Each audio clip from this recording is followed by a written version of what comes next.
Assalamualaikum warahmatullahi wabarakatuh. Alhamdulillah wassalatu wassalamu ala Rasulillah wa ala alihi wa sahbihi ajma'in. Alhamdulillah, bersyukur kepada Allah Subhanahu wa taala.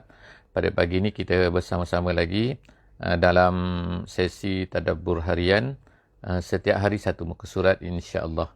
Kepada semua sahabat-sahabat yang berada di luar sana, harapnya insya-Allah kalau ada kelapangan, kalau ada kesesuaian, insya-Allah moga-moga dapat membuka mushaf untuk kita sama-sama meneliti dan membaca apakah yang diceritakan oleh Allah Subhanahu wa taala di dalam muka surat yang akan kita baca pada hari ini. Hari ini insya-Allah kita bersama-sama di muka surat yang ke-37 muka surat yang ke-37 ataupun daripada surah Al-Baqarah ayat 231 sehingga ayat 233. Jadi moga-moga Allah Subhanahu Wa Taala akan jadikan Quran ini sebagai panduan hidup kita, sebagai panduan di dalam kehidupan kita. Setiap hari kita baca satu muka surat, kita tadabbur satu muka surat. Moga-moga usaha kita ini sedikit, walaupun mungkin akan ambil masa selama 604 hari ataupun lebih, tapi at least kita telah mempunyai satu usahalah untuk memahami Al-Quran. Jadi hari ini insya-Allah saya akan baca sedikit mula-mula sebagai memberkati sesi kita pada pagi ini, dan seterusnya kita akan lihatlah apakah yang terkandung kefahaman ataupun apakah yang patut kita fahami daripada ayat-ayat daripada muka surat 37 pada pagi ini. A'udzubillahi minasyaitonirrajim. Bismillahirrahmanirrahim. Wa in tallaqtumun nisaa fabalagna ajalahunna faamsikuhunna bima'rufin aw sarrihuhunna bima'ruf wa la tumsikuhunna diraran lita'tadu wa man yaf'al dhalika faqad zalama nafsah wa la tattakhizu ayatillahi huzwa wazkuru ni'matallahi alaikum wa ma anzala alaikum minal kitabi wal hikmah ya'izukum bih wattaqullaha wa'lamu annallaha bikulli syai'in alim. Sadaqallahul azim. Jadi ayat yang akan kita baca ataupun perkara-perkara, poin-poin yang akan kita tengok pada hari ini di dalam muka surat ini adalah masih lagi berkenaan dengan isu-isu dalam kekeluargaan, iaitu Allah Subhanahu Wa Taala akan memandu kita, akan memberi panduan kepada kita tentang perkara-perkara yang berkaitan dengan masalah-masalah ataupun perkara-perkara yang berkaitan dengan kekeluargaan. Kerana masalah kekeluargaan ini ada dua sudut, iaitu yang pertamanya ialah dari sudut hukum-hukumnya, tetapi ada satu sudut lain lagi yang bukan berkaitan dengan hukum tetapi berkaitan dengan perasaan. Jadi Allah Subhanahu Wa Taala yang menjadikan kita, menciptakan kita, dia lebih tahu apakah yang terkandung di dalam diri kita ini. Perkara ini tidak diketahui oleh hakim, oleh mahkamah, oleh qadi dan sebagainya. Tetapi kita sebagai manusia ni mempunyai perasaan. Suami, isteri, dia ada perasaan di antara satu sama lain. Kadang-kadang dia benci, kadang-kadang dia suka, kadang-kadang dia selesa, kadang-kadang tak selesa. Jadi perkara ini Allah Subhanahu Wa Taala lebih tahu tentang diri kita. Kerana itulah Allah Subhanahu Wa Taala menyentuh perkara-perkara ini, kerana ia akan melibatkan perasaan-perasaan yang tidak dapat diketahui oleh manusia.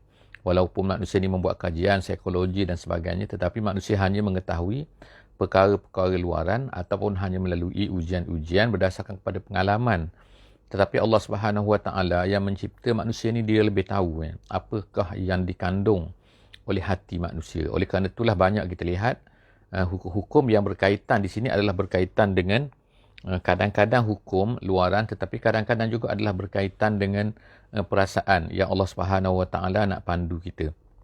Jadi insya-Allah yang pertamanya Allah Subhanahu Wa Taala sebut tentang tolak ni, apabila kamu tallaqtumun nisa, kamu menceraikan isteri kamu.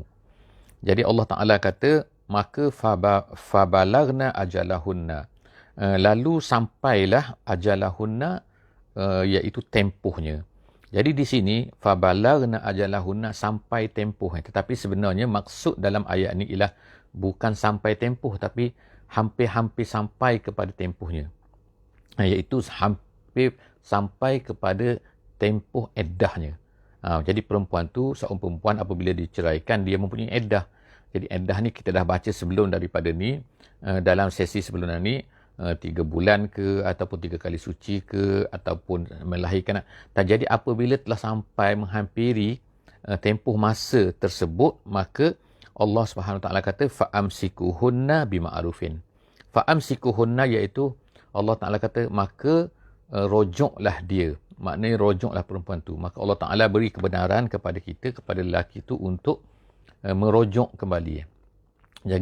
Jadi bagaimana nak rojok tu semua tu adalah kan cara-cara yang telah disebutkan oleh ulama-ulama kita kan dalam fiqh. Jadi diharapnya kepada mereka, kepada lelaki, kepada perempuannya, hendaklah fahamlah perkara-perkara ni kan. Jangan maknanya kita kahwin tapi kita tak mengetahui kan bagaimana nak rojok, cara nak rojoknya bagaimana dan sebagainya. Jadi perkara ni saya takkan ceritalah di sini kan, kerana ini kita hanya menceritakan sepintas lalu, bukan cerita tentang hukum setiap satu daripada ni. Jadi Allah Subhanahu Taala kata fa'amsikuhunna, artinya ialah rojoklah mereka bima'rufin, dengan ma'ruf. Maknanya sini ialah dengan ma'ruf, artinya ialah dengan tujuan yang benar, dengan baik kan. Bukan maknanya ialah rojok tu dengan tujuan untuk memanjangkan tempoh. Tempoh apa? Tempoh eddah tu. Kerana ada orang yang berniat macam tu. Dia rojok kerana apa? Kerana dia nak supaya lepas tu diceraikan balik. Jadi itu maknanya tidak ma'ruf. Diceraikan balik supaya apa? Supaya tempoh eddah itu akan berpanjangan. Sebab kalau dicerai sekali, kemudian ada tempoh 3 bulan, 3 kali suci. Kemudian lepas tu dia rojok sebelum habis, kemudian diceraikan balik. Jadi maknanya 6 bulan. Kalau nak jadi 3 kali tolak, 3 kali, maknanya akan jadi 9 bulan. Lebih kurang. Jadi artinya itu adalah bukan ma'ruf. Bukan dengan baik lah artinya. Ataupun sarrihuhunna. Jadi Allah Subhanahu Wa Taala kata kamu ada 2 pilihan sekarang ni. Sama ada kamu nak ceraikan dia terus ataupun rojoklah kembali dia. Sarrihu artinya biarkanlah tamat tempoh iddah itu, dan kemudian bil ma'rufin, dengan bercerailah di antara kedua suami isteri itu. Kemudian Allah Subhanahu Wa Taala kata wala tumsikuhunna diraran. Jangan kamu tumsiku. Tumsiku maknanya pegang, rojok artinya di sini. Memegang, merojoknya untuk susahkan isteri itu sebagaimana yang saya sebutkan tadi, iaitu untuk panjangkan tempoh tu. Diraran, dengan tujuan untuk menyakitkan isteri itu, memberi mudarat, menyakitkan, menyusahkan. Lita'tadu. Lita'tadu artinya ialah dengan memaksa, menyebabkan perempuan itu terpaksa. Terpaksa apa? Terpaksa maknanya dia kemungkinan terpaksa, kamu nak paksa dia supaya kalau kamu nak ceraikan juga, kamu bayarlah kan. Dipanggil tebus tolak dan sebagainya. Ataupun dengan tujuan untuk lita'tadu tu artinya untuk memanjangkan tempoh tu. Yang saya sebut tadilah kan, maknanya semua tu adalah tujuan-tujuan yang menyakitkan perempuan, adalah menyusahkan perempuan, yang itu adalah merupakan satu perkara yang dilarang oleh Allah Subhanahu Wa Taala di dalam ayat ini, lita'tadu. Wa man yaf'al zalika faqad zalama nafsah. Allah Taala kata siapa yang buat macam tu. Erti buat macam tu apa? Iaitu dengan keadaan dia tu merojok dengan sebab untuk menyakitkan perempuan tu, menyusahkan perempuan tu, maka dia sebenarnya Allah Taala kata dia telah menzalimi dirinya sendiri. Zalama nafsah. Allah Taala menggunakan di sini sebagaimana kita sebut sebelum daripada ni, iaitu zalama nafsah, menzalimi dirinya sendiri. Kenapa? Kerana setiap dosa tu adalah merupakan kezaliman kepada diri kita sendiri. Walaupun kita nampak macam kita puas hati dan sebagainya, tapi ingat perkara itu sebenarnya adalah satu kezaliman, bukan kepada orang lain. Kita nampak macam kita buat zalim kepada orang lain, tapi sebenarnya adalah zalim itu kepada diri kita sendiri. Seterusnya Allah Ta'ala kata selepas daripada itu, wala tattakhizu ayatillahi huzwa. Jangan kamu mengambil ayat Allah. Ayat Allah di sini artinya hukuman yang telah ditetapkan oleh Allah Subhanahu Wa Taala sebagai huzwa. Ada 2 bacaan di sini, huzwa ataupun huzuan. Huzwa ataupun huzuan. Jadi dua-dua tu adalah qiraat, bacaan yang betul, tapi maksudnya adalah jangan menjadikan hukuman Allah ni. Memang kalau orang tu nak mengambil hukum yang telah ditetapkan oleh Allah tu untuk menyakitkan orang lain kadang-kadang boleh sebagai helah dan sebagainya kan. Jadi di sinilah Allah Subhanahu Wa Taala kata janganlah kamu jadikan apa-apa yang ditetapkan oleh Allah Subhanahu Wa Taala itu sebagai perkara yang dipermain-mainkan untuk mempermain-mainkan orang lain dan sebagainya. Wazkuru ni'matallahi alaikum. Allah Taala kata ingatlah. Ingat balik kan nikmat Allah yang Allah Taala berikan kepada kamu iaitu Islam tu. Nikmat sini maknanya Islam Islam yang Allah Taala berikan kepada kamu. Wa ma anzala alaikum minal kitab wal hikmah. Dan juga nikmat lagi apa dia? Nikmat Islam satu dan juga Allah Taala telah berikan kepada kamu Alkitab. Alkitab tu iaitu Quran. Allah Taala beri kepada kita kan Quran. Itu adalah satu nikmat. Dan kemudian seterusnya Al-Hikmah. Al-Hikmah ni ada dua pandangan lah. Yang pertama kata maksud hikmah di sini adalah hukuman-hukuman yang telah ditetapkan oleh Allah Subhanahu Wa Taala tu, ataupun juga ada yang mengatakan, ulama katakan bahawa hikmah di sini maksudnya adalah sunnah. Jadi maknanya Allah Ta'ala dah kirimkan Rasul, Allah Ta'ala dah berikan Alkitab, Allah Ta'ala dah berikan Islam kepada kita. Sepatutnya kita ingat nikmat Allah Ta'ala tu banyak pada kita. Tiba-tiba kita nak mempermain-mainkan pula dengan ketetapan-ketetapan yang telah diberikan oleh Allah Subhanahu Wa Taala untuk menyakitkan orang lain. Ya'izukum bih, Allah Ta'ala kata. Allah ingatkan kamu supaya kamu ni bersyukur. Allah mengingatkan kamu supaya dengan benda-benda ni semua ni supaya kamu ni bersyukur kepada Allah. Wattaqullah, bertakwalah kamu kepada Allah. Wa'lamu annallaha bikulli syai'in alim. Ingatlah, ketahuilah bahawa Allah Ta'ala ni tahu semua perkara.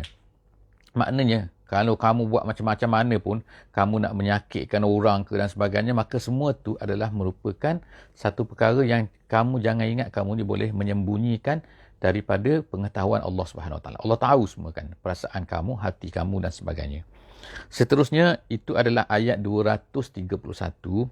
Kita tengok pula selepas ni ialah ayat 232 insya-Allah.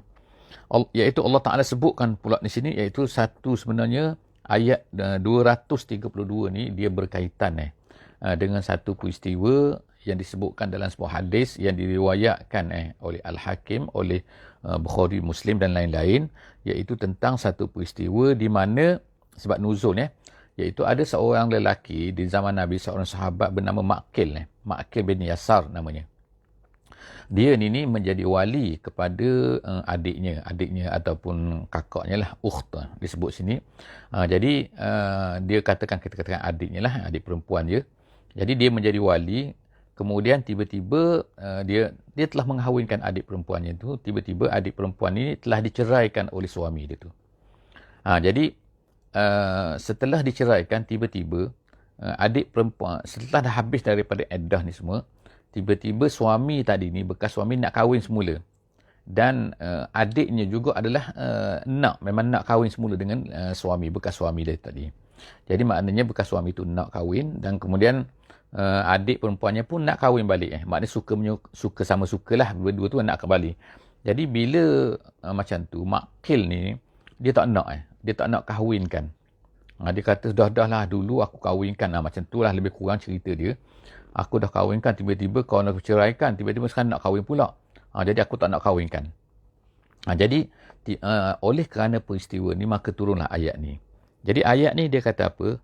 Wa iza tallaqtumun nisa, apabila kamu telah menceraikan seorang perempuan, fabalagna ajalahun, dan kemudian sampailah ajalnya. Ajal ni ialah maksudnya iddahnya. Jadi sampai iddah di sini berbeza dengan sampai iddah di atas yang kita baca tadi dalam ayat 231. Dia berbeza di sini dalam ayat 232, sampai iddah di sini maknanya telah tamat iddah. Yang atas tu artinya ialah telah hampir nak tamat iddah. Walaupun perkataan dia sama, ulama-ulama kata bagaimana kita tahu beza? Kerana berdasarkan kepada dipanggil siyaqul ayat. Berdasarkan kepada ayat keseluruhan tu, maka kita faham bahawa maksud di atas, maksud ayat 231 maksudnya lah hampir-hampir sampai iddah. Belum sampai iddah lagi. Tapi ayat 232 artinya ialah telah habis iddah. Habis iddah, telah tamat iddah. Jadi apabila kamu telah menceraikan isteri dan kemudian telah tamat iddahnya, fala ta'duluhunna an yankihna. Jadi fala ta'duluna artinya ialah janganlah kamu menghalang. Maksud di sini, jangan kamu menghalang ini ditujukan kepada wali. Kepada wali. Wali ni sama ada ayah ke, sama ada abang ke, kakak adik ke, dan sebagainya. Wali mana-mana wali saja. Jadi Allah Ta'ala kata ni kepada wali-wali, apabila seorang tu dah ceraikan isteri dia, maka tiba-tiba dia nak kahwin balik. Janganlah wali ni dia nak menghalang. Menghalang apa? Fala ta'duluhunna an yankihna azwajahunna iza taradau bainahum bil ma'ruf. Apabila mereka dah taradau. Taradau maknanya mereka dah suka sama suka kan. Dah reda sama reda. Dia nak kahwin balik. Jadi sepatutnya jangan kamu halang dia. Tak boleh, tak boleh, tak boleh. Seperti mana yang berlaku kepada Makil bin Yasar tadi tu. Jadi kita boleh faham ayat 232 ni hanya betul-betul apabila kita faham sebab nuzul kepada ayat ni kan. Walaupun ayat ni tak sebutlah nama dan sebagainya kan, kerana al-ibratu bi umumil lafzi la bi khususis sabab. Tapi sebab daripada peristiwa ni akhirnya kita fahamlah. Kerana Makil yang nak larang adiknya itu daripada berkahwin semula dengan bekas suami dia. Jadi kalau mereka dah taradawna, iza taradawna bainahum bil ma'ruf, maka kahwinkanlah dia. Zalika yu'azu bihi. Allah Subhanahu Wa Taala kata zalika, iaitu yu'azu bihi, satu benda yang dinasihatkan. Artinya di sini apa? Zalika di sini artinya melarang daripada, Allah Taala larang daripada kita melarang tu. Gitu maksudnya. An-nahyu anil man'i. Jadi perbuatan nak larang daripada kahwin pula tu semua tu adalah satu benda yang Allah Ta'ala peringatkan, jangan buat macam tu. Jangan buat macam tu. Ini Allah Ta'ala nak ingatkan ni. Zalika yu'azu bihi. Allah Ta'ala nak ingatkan perkara ni, jangan buat lagi perkara ni. Larang-larang orang nak kahwin tu. Man kana minkum yu'minu billahi wal yaumil akhir. Allah Ta'ala kata, siapa yang beriman dengan Allah dan hari akhirat. Zalika, zalikum. Allah Ta'ala kata, azka. Allah Ta'ala ulang lagi. Perkara tu, zalikum tu iaitu perkahwinan tu kan. Perkahwinan. Dia nak kahwin semula. Biarlah dia kahwin kan. Kahwinkanlah saja dah dia nak kan. Jadi sebab itulah setengah-setengah ulama sebut di sini. Kalau dia nak larang juga, dia tak nak bagi juga, maka pada masa tu taraf wali itu telah berpindah kepada sultan. Iaitu kepada pemerintah. Jadi Allah SWT sebut sini, perbuatan mereka nak kahwin semula tu adalah sebenarnya azka. Perbuatan nak kahwin semula tu adalah sebenarnya lebih azka. Azka tu maksudnya ialah lebih baik. Maknanya khair, maknanya lakum, untuk kamu semua. Sebab apa? Kalau tak kahwin, mungkin akan jadi masalah kan. Kemudian Allah Ta'ala sebut lagi, wa athhar. Wa athhar maknanya lebih suci. Maksud lebih suci ni ialah Allah Subhanahu Wa Ta'ala kata, maksud lebih suci di sini ialah suci iaitu ditakuti. Manalah tahu, sebab mereka ni dah kahwin dulu kan. Jadi dah kahwin, dah kenal, dah ada hubungan. Tiba-tiba kita halang kan. Kita halang mereka ni daripada nak kahwin semula. Jadi perbuatan tu sebenarnya tak bagus kan. Allah Ta'ala kata, ditakuti nanti akan berlakulah benda-benda yang tak elok pula kan. Di kalangan mereka ni berdua kan. Jadi sebab itulah athhar wa azka. Jadi kahwinkan saja kalau mereka nak semula kan. Wallahu ya'lamu wa antum la ta'lamun. Allah Ta'ala lebih tahu apa yang ada dalam hati manusia. Apa yang paling baik untuk manusia. Jadi oleh kerana itulah maka kita ni kan sebagai wali, janganlah ikut perasaan. Ikut perasaan apa? Dulu aku dah beri kahwin. Sekarang dah kahwin, tiba-tiba cerai balik. Lepas tu nak kahwin balik. Jangan-jangan kahwin lah. Itu perasaan manusia kan. Jadi Allah Ta'ala kata perbuatan macam tu adalah satu perbuatan yang tak bagus. Jadi oleh kerana itu kahwinkan. Kalau dia nak kahwin, kahwinkan semula. Azka wa athhar. Wallahu ya'lamu wa antum la ta'lamun. Allah Ta'ala ulang sekali lagi di sini kan. Sebelum daripada ni, dalam masalah kita, dalam masalah peperangan, Allah dah sebut dah. Kan? Jadi sekarang ni Allah Ta'ala sebut lagi. Iaitu apa? Allah Ta'ala lebih tahu, awak semua tak tahu. Kita semua tak tahu sebagai manusia ni kan. Kita hanya tahu yang luaran saja. Kita kadang-kadang ikut perasaan saja. Allah Ta'ala lebih tahu. Seterusnya dalam ayat, insya-Allah ayat 233, ayat yang terakhir.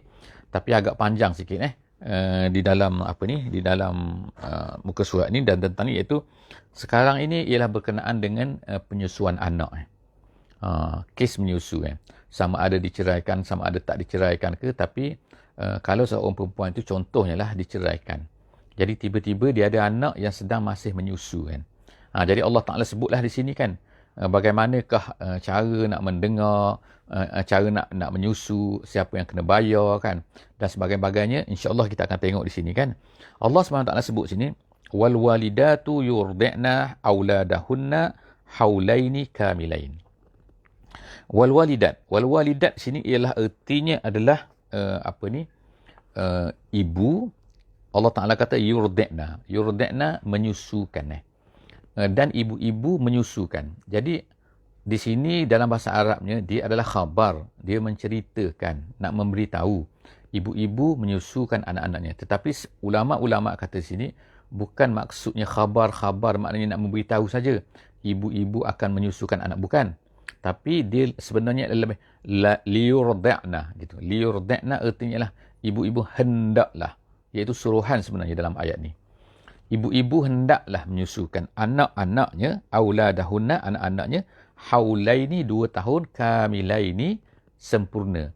Maksud 2 tahun sempurna ni ada sebut kamilaini, artinya nak beritahu bahawa biar cukup cukup 2 tahun tu.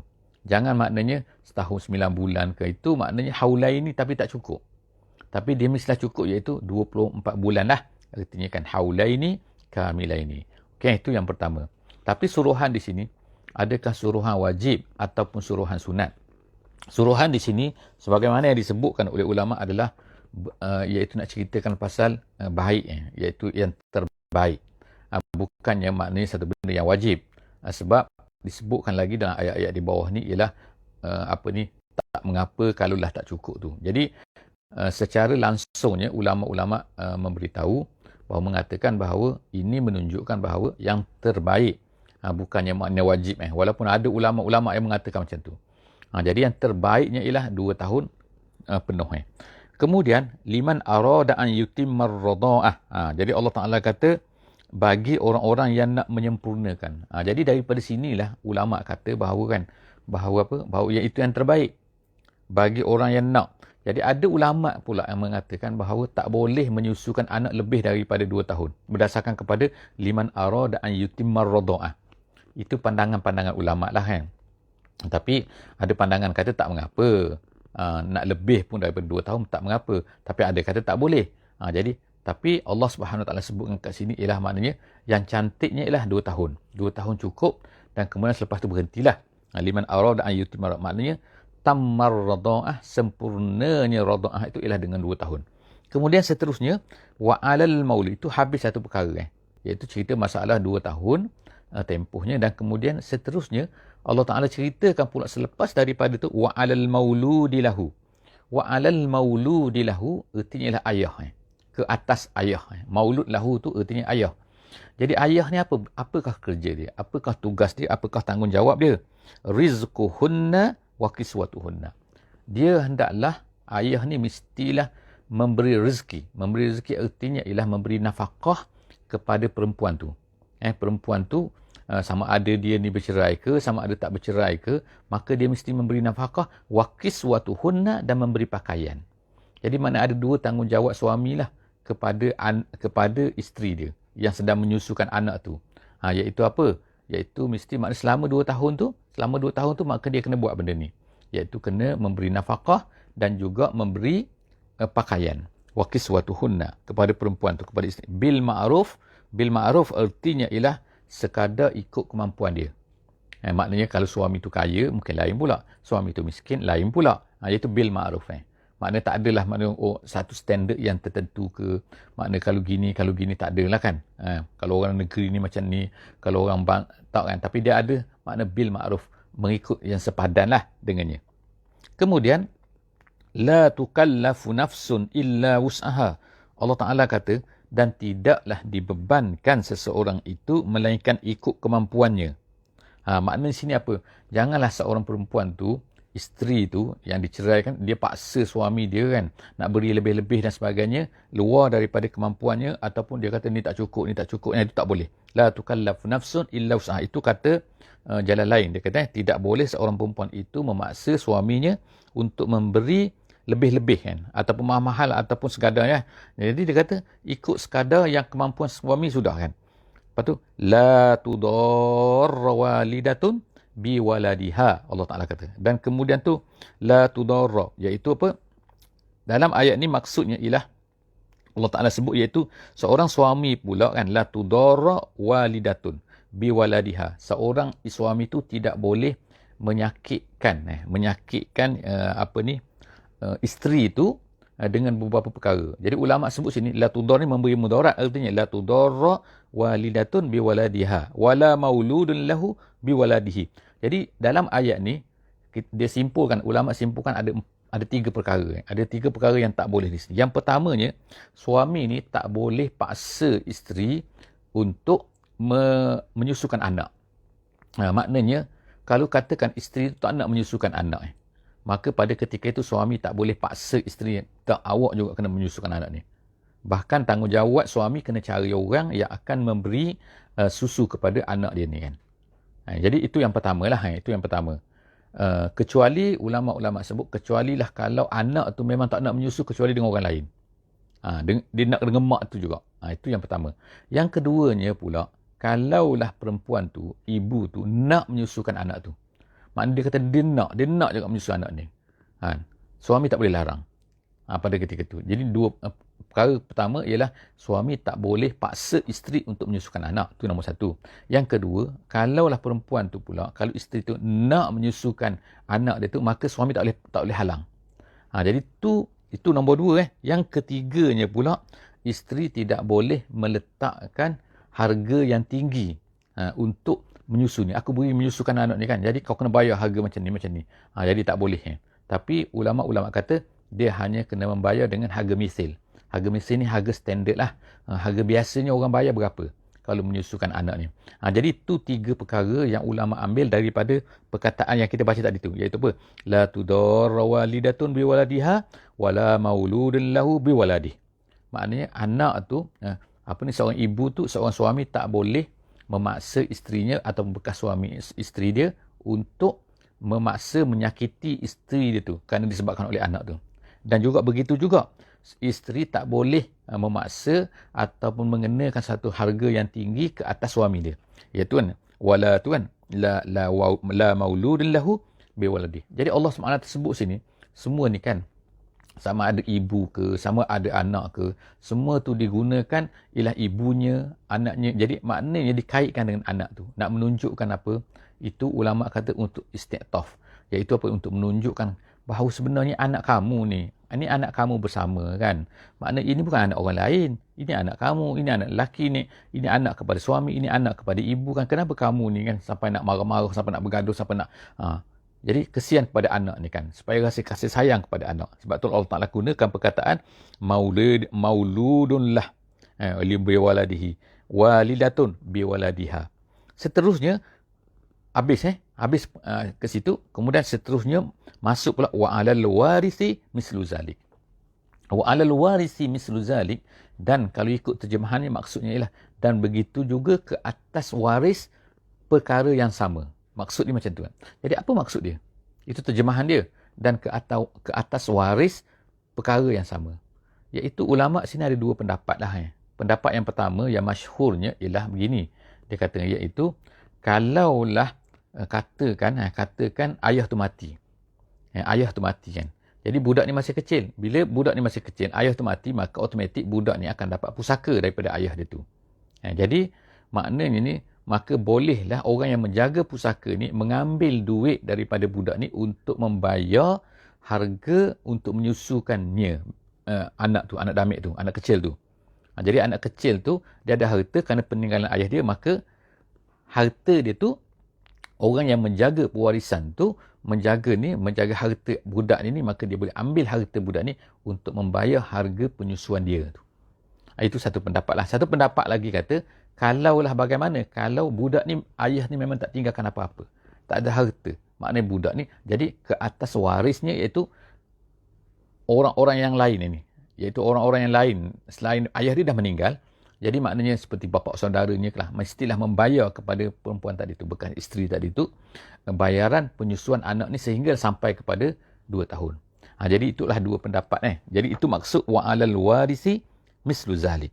Seterusnya, fa'in arada fisalan antaradim minhuma. Seterusnya ialah, dan jika sekiranya, ni kes lain pula. Kes apa? Jika sekiranya suami isteri tadi ni kan, dia nak katakan fisalan. Kedua-duanya nak fisalan. Fisalan ni artinya nak berhenti daripada menyusukan anak tu. Maknanya sepatutnya 2 tahun. Tapi kadang-kadang tak apalah kan. Kadang-kadang kerana kesihatan ke, kerana tak ada susu ke, kerana miskin ke, kan. Jadi nak berhenti. Jadi kedua-duanya bersetuju, iaitu suami bersetuju, ataupun bekas suami setuju, bekas isteri bersetuju, maka kita berhentilah. Tak cukup 2 tahun, kita cukup 3 bulan dah berhenti. Berhenti apa? Fisalan. Fisalan artinya fitaman. Fitaman tu dalam bahasa Arab ialah maknanya ialah berhenti menyusu. Jadi kalaulah kedua-duanya ingin nak memberhentikan penyusuan untuk anak tu sebelum dari sampai 2 tahun tu, antaradin, secara taradin. Makna secara suka-suka, kan, sama suka, minhuma, daripada keduanya, watasyawurin, dan setelah daripada berbincang, maka fala junah alaihima, maka tak mengapa. Sebab itulah ulama sebut tak mengapa kalau kurang daripada 2 tahun, dan yang atas tadi tu, yang kita baca tadi tu, wal walidatu yurdina auladahunna haulani kamilain tu, itu sebenarnya adalah anjuran yang bukanlah wajib. Kenapa? Kerana disebutkan di bawah tu, fa in arada fisalan antaradim minhuma wa tashawurin fala junaha alaihima, maka tak mengapa, Allah Taala kata. Seterusnya, wa in aradtum an tastardi'u auladakum fala junaha alaikum. Tapi kalaulah suami tu pula dia nak juga, kan, nak juga perempuan tu dah tak nak lah, kan, tak nak menyusu, perempuan tu tak ada susu dan sebagainya, maka kata, tapi lelaki tu nak juga anak itu menyusu sampai 2, maka Allah SWT kata fa in aradtum an tastardi'u auladakum, kamu nak juga menyusukan anak kamu selama 2 tahun, fala junaha alaikum, maka tak mengapa. Tapi iza sallamtum ma ataitum bil ma'ruf, tapi hendaklah kamu bayar. Maknanya cari orang yang akan menyusukan anak tu dan kamu bayar kepada dia. Bayar upahnya lah maksudnya, kan. Bil ma'ruf, dengan harga yang ma'ruf, iaitu dengan harga misil, iaitu harga yang kita sebutkan harga yang setanding, sebaya, standard dengan apa yang digunakan oleh orang biasa. Wattaqullaha wa'lamu annallaha bima ta'maluna basir, dan hendaklah kamu takut kepada Allah, ketahuilah bahawa sesungguhnya Allah Ta'ala itu amat melihat segala-galanya apa yang kamu lakukan. Jadi masya-Allah, setakat itu saja, walaupun nampak macam, kan, kita nampak complicated sikit lah, kan, hukum, kan, banyak hukum sebenarnya dalam ayat ni. Keseluruhan muka surat 37 ni adalah menceritakan tentang kekeluargaan, tentang menyusukan dan sebagainya. Jadi moga-moga Allah SWT dah ceritakan kepada kita ni, kita dapat panduan. Kenapa? Kerana apabila Allah Ta'ala sebutkan satu perkara di dalam Al-Quran ni, artinya ialah perkara itu adalah penting, maka kalau tak penting Allah Ta'ala tak sebut, kan? Tak akan sebut. Jadi oleh kerana itulah, maka sama-samalah kita belajar, sama-sama kita faham. Moga-moga Allah Ta'ala akan sentiasa menjadi pemandu kita, kan. Quran menjadi pemandu kita dalam kehidupan kita. Moga-moga kita tidak akan tersasar, lari daripada apa yang telah ditetapkan oleh Allah Subhanahu wa taala. Aqulu qauli hadza wa astaghfirullahal azim li wa lakum. Wassalamu alaikum warahmatullahi wabarakatuh.